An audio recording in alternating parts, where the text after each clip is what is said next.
I've never seen something look so beautiful.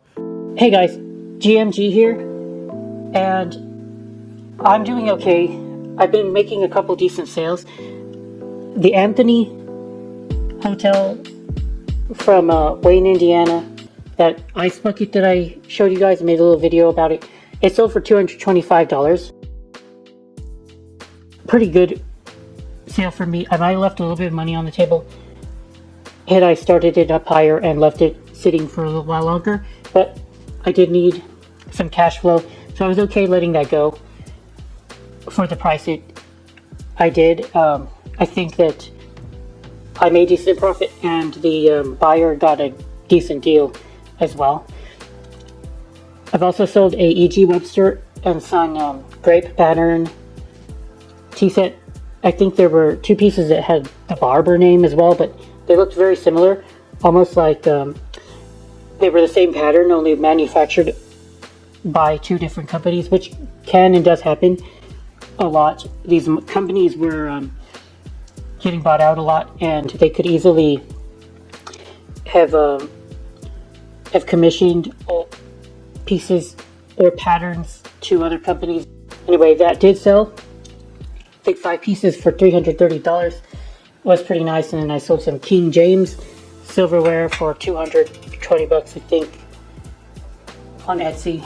So I'm getting hits here, and the channel is slowly growing, and I'm getting a few more views every week. So I do appreciate everybody who's following me along on this journey.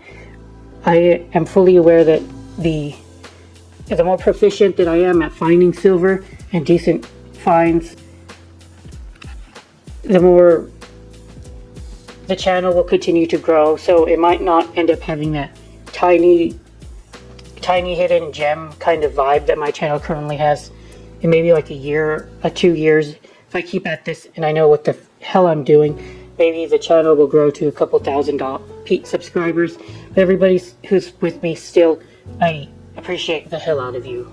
All you've been here from the beginning, some of you all, and yeah, that's why I do this stuff. A few things. I do have this piece. I did make a little video about this, and it's a butler. And I said that if it didn't have the original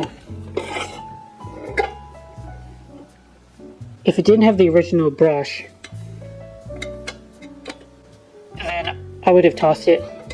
There's not much demand for butlers, but I decided to keep it, and then I was polishing it up a little bit, and there's still so much tarnish here, but after like 20 minutes I was able to make this much progress with my polish, and my polish is really good. I really like it.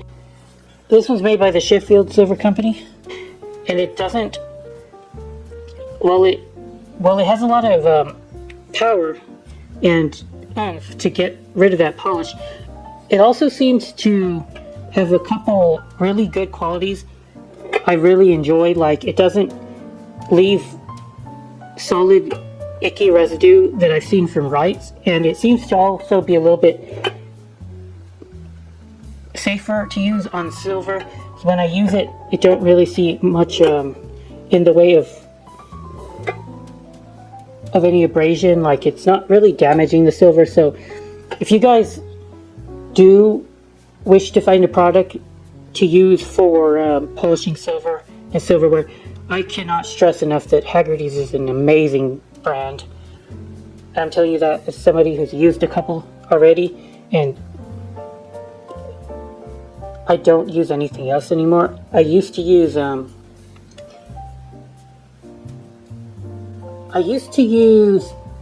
the polish, not polish, but aluminum foil and baking soda and salt, and you could use that, but it does get rid of some detailing in the silver and kind of makes it look a little dulled afterwards. So you don't really want to use that. And I didn't know better, because it's on the internet everywhere. But a couple people who are also into silver, when I posted to forums and whatever, they say that it's a bad idea. And although I would still maybe use it as a last ditch effort to polish something extremely tarnished instead of just throwing it away or scrapping it. Suppose I have a teapot that I think is going to sell for $20. Maybe I'll still throw it into the hot water bath, just because I don't want to spend 30 minutes of my time polishing it if I'm only going to make a couple dollars off the piece. I don't know. Anyway, oh, and this. The coin silver piece from last week's video. I'm still trying to figure out what I can do with it. I'm trying to reach out to experts in coin silver, American coin silver. I want to see if this can go to auction. And the maker, I'm not finding very much luck here. There was a coin maker called, I think it was Bailey & Kitchen. Not lying. Yeah, Bailey & Kitchen. And they were in Philadelphia. They were active from 1832 to 1848. That's the same Bailey that I can find on silver plate with the maker's name, Bailey, Banks, and Biddle. So that silversmith early works, they had a firm with a man named Kitchen, and they were making coin silver. I don't know if this is it, because the BK on the bottom is very unusual compared to the other marks that I've seen from Bailey & Kitchen. So that might not be it, but I can't find any other B and K coin silver makers, so this is really driving me a little crazy. I've sent pictures to a couple auction houses, see if there's any interest from them. I would like to see this go to auction and make a couple $1,000s. Of course, I can hope for one thing and shit and have my hand and shit in the other and see what fills up first. That's what my dad likes to say. Something like that. But it is a very nice picture. Maybe not the best coin silver piece ever, but it's definitely at least mid-tier. It's not low quality at all. So I'm back with a bunch of railroad stuff, actually. Railroad stuff sells really well, if you can find any. And I saw these 5 pieces right here. There's 2 soup spoons, a tureen with a lid, a syrup pitcher, and a gravy boat here. Fortunately, I don't have the underplate to this gravy boat, but it's marked CMStP. I think that's Central Michigan and St. Paul Railroad. I had to look that up again. I think that's it. Chicago, Milwaukee, and St. Paul and Pacific Railroad. Oh my goodness. Okay.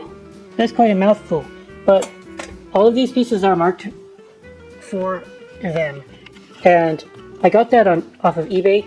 Normally, I'm not looking at eBay anymore, but one day I got pissed off because I lost a bunch of auctions, and I was like, well, let's go look at eBay. And I saw this seller selling this stuff at an auction for $10, and there was still like 5 days left of the auction, and I probably would never have remembered to keep an eye on that auction. So I threw him an offer, $50, and he took it.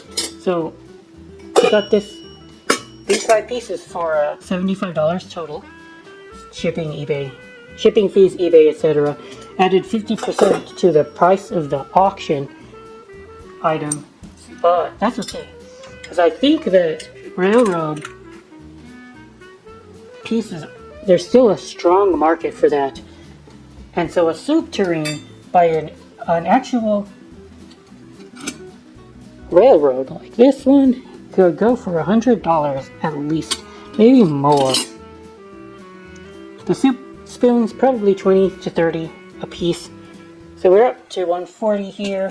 And then I would estimate the syrup pitcher, I have no idea, maybe $80. So even though I'm in $75, I think total value of these items at auction is $250 to $300. I would estimate, subtracting the 25% fee that I would pay. I think it's a 25% fee I would pay to the auction house, or maybe it's more than that. Maybe it's 40%. But even with that fee, I should come out on top. as a decently. I do sell all my railroad pieces to rarauctions.com, rail and road auctioneers. They're really good. They have a lot of reach in that particular niche, and I'm super happy about that. I wish that hotelware had a similar auctioneer, but they don't. I just have to sell hotel silver plate on my own. It's okay. It's nice to have those auctioneers, though. They do the work for me. You guys have noticed, first of all, what appears to be an ashtray by Santa Fe, and that's also a railroad. Dated 1955, and what appear to be Great Northern Railroad. I guess that this would be like a corn cob holder set, but I'm not quite sure what exactly. It seems like they would be corn cob holders, so you can eat corn without getting all gross and wet, sticky.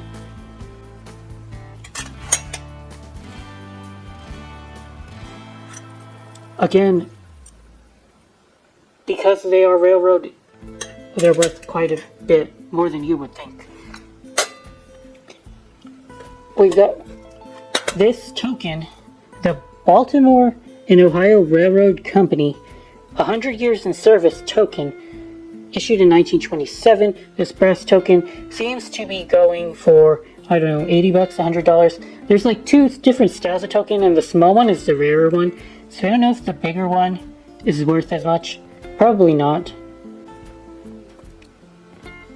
But it's also got Peter Cooper's Tom Thumb. I think it's like an old one. Maybe the first rail cart that they had. I think that's why it's on the token. I don't know. And you're looking at a James Deacon & Sons English EP&S tray.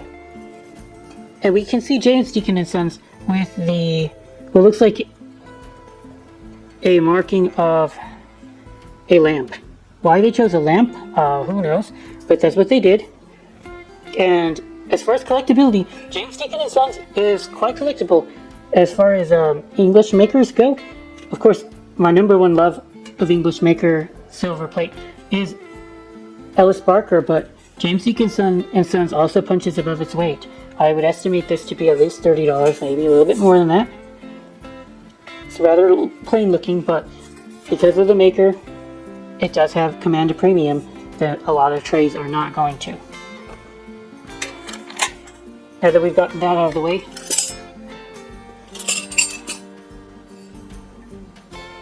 New York City, NYC, another ashtray, I believe. Where's the underplate to this thing? What is this thing? I don't really know what this thing is. Unfortunately, this thing doesn't have the NYC name on it. Oh, it's right here. Maybe it's right here. Whatever this is, it's too hard to frickin' see, unfortunately. We've lost the detailing here.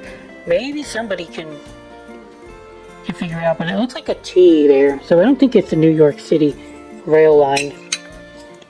So this probably is not original to that piece, unfortunately. What it is like a liner of something.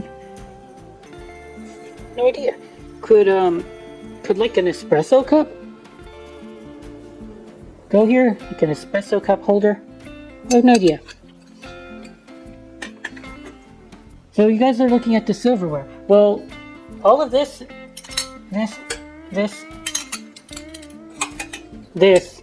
and all the silverware came in one box from Shop Goodwill, and I really hit it out of the park with this one. It's a lot of work, but every single spoon is historic from a hotel or a railway. Oh my gosh. Oh, talking about CMStP and PRR, which, if you're like me, you've already forgotten what that means, even though we just looked up what that means 2 minutes ago. what can I say? I guess it matches all of this stuff here. So put that with the rest of it. Oh, wrong one. Yeah, that's the right one. ACL, I have found one of these pieces before. Atlantic Coastline. I know that that's the Atlantic Coastline because I sold something from them before. White Tower. Okay. Go through these names really quick. Hotel Richmond.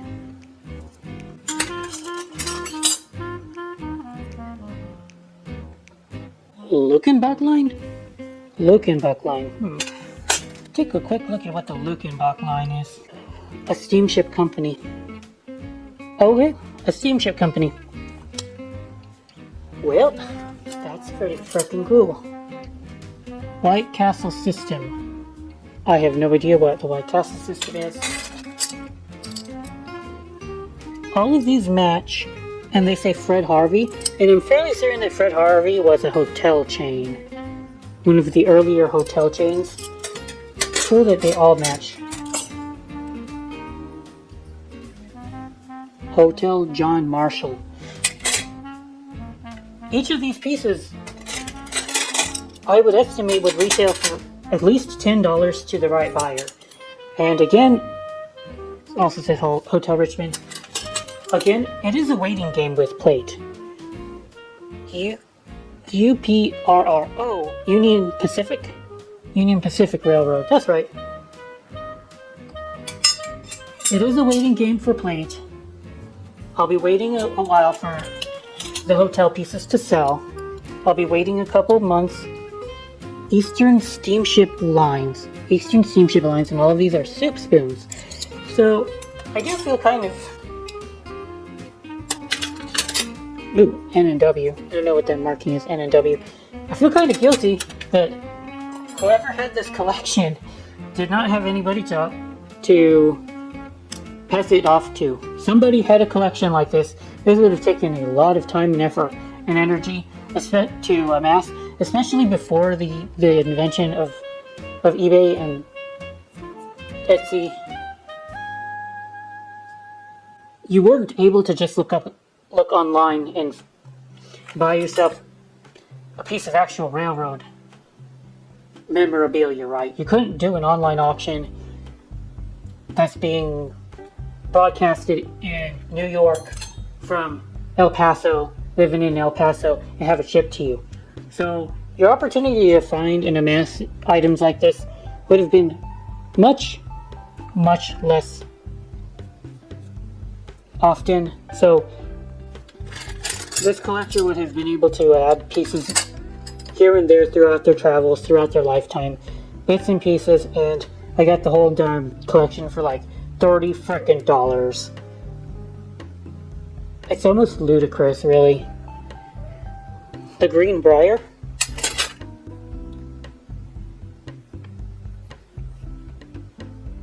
Not sure what this is. CN. But it was made in Canada. International Silver Canada. So that might be a Canadian line.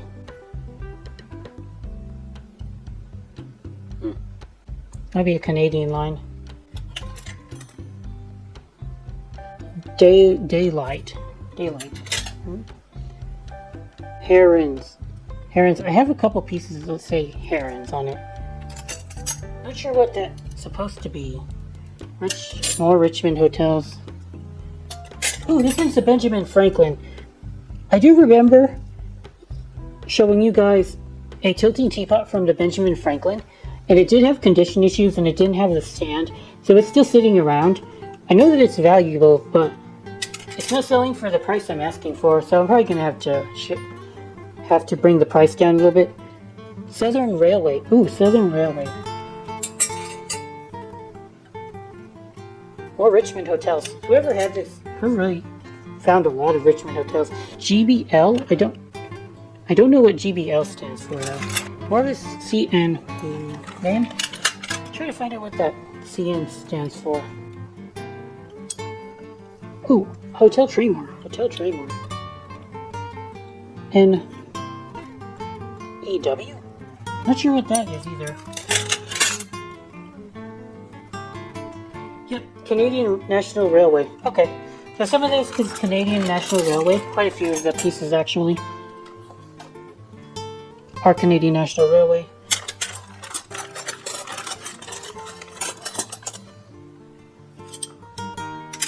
NYC lines. This is a good piece. This is a really good piece. Sugar tongs by railroad companies are sought after. I would estimate, and again, just an estimate, $40 at least for this.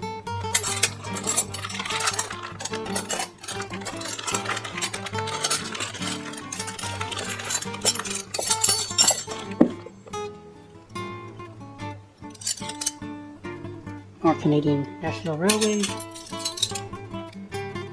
This one's a really interesting piece. Royal Mail Steam Packet. Not quite sure what that's about.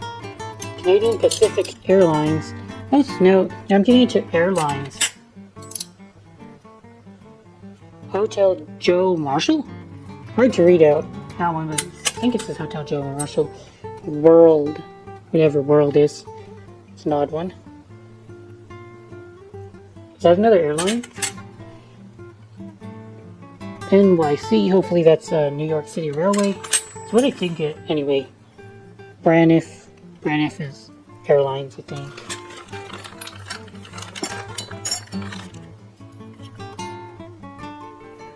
Oh, you know what this thing is? Guys, this could be the Mayflower Hotel. I found one piece by the Mayflower Hotel and they had a ship on it. I know if this is the exact ship they would have used. Hotel Brigantine. I was wrong. Hotel Brigantine. I know where the heck that is. I dropped one piece. Oh, NEW. Well, this is silverware. My gosh, I'm almost overwhelmed. There's so much value in this little set of silverware, so much history. It's just going to take forever and ever and ever to get through. List it individually, make an auction, sit on it for a long time. But it's all worth it because somebody messages me all excited that they found it. And that brings a lot of joy to me, you know. I like to hear people who collect this kind of thing reach out to me and say, oh hey, I've been looking for this piece for years because my mom worked there and so awesome. So well, this is a pretty good stopping point. I'll show you all some more cool stuff that I found over the past couple weeks. Hopefully you guys stick around with me, and till next time, thank you for watching. Good Marks, get out.